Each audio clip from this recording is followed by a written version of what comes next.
హైదరాబాద్ ఉగ్ర కదలికలపై హోంమంత్రి మహమూద్ అలీ కీలక వ్యాఖ్యలు చేశారు. ఉగ్రవాదుల కదలికలపై దర్యాప్తు చేస్తున్నామని, హైదరాబాద్లో ఇప్పటివరకు 6గురిని అరెస్టు చేశామని చెప్పారు.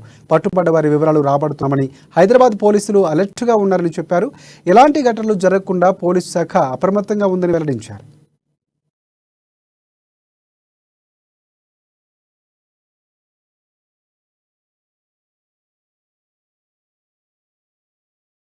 आज हमारे लिए बड़ी खुशी की बात है कि लोग जिसे ओल्ड सिटी कहते हैं वो ओल्ड सिटी नहीं है, गोल्ड सिटी है। डेफिनेट यहाँ के लोग भी गोल्डन है। डीसी साहब से, कमिश्नर साहब से मुझे बताते हैं पुलिस ऑफिसर्स, जब हम सारा जहाँ भी ड्यूटी करते हैं उसके बाद जब ओल्ड सिटी में जब ड्यूटी करते हैं तो जो मोहब्बत मिलती है वो किसी और जगह नहीं मिल सकती जो ओल्ड सिटी में मिलती है। आपके जो हरदिल अजीज MLA साहब है बलाला साहब, यकीनन उन्होंने कहा कि 25 लाख ने 25 ने 50 लाख देंगे, वानी देवी से भी और बढ़ के दिलाएंगे।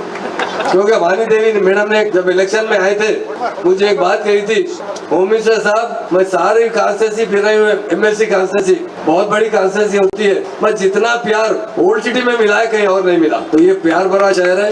डेफिनेट हम जहाँ भी ऑफिसर यहाँ काम करते हैं बहुत खुशी का इजहार करते हैं। हमारे ऑनरेबल MLC श्रीमती वानी देवी साहबा, ऑनरेबल कॉर्पोरेटर श्रीमती अरुणा रविंदर रेड्डी गारी की, हमारे हरदिल अजीज DGP जो हैदराबाद में आप लोगों के साथ कमिश्नर रहे वक्त बड़ी मोहब्बत से काम करते थे, सारे लोग में बहुत पॉपुलर थे।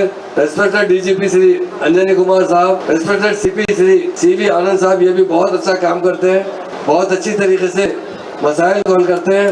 आज खुशी की बात है हैदराबाद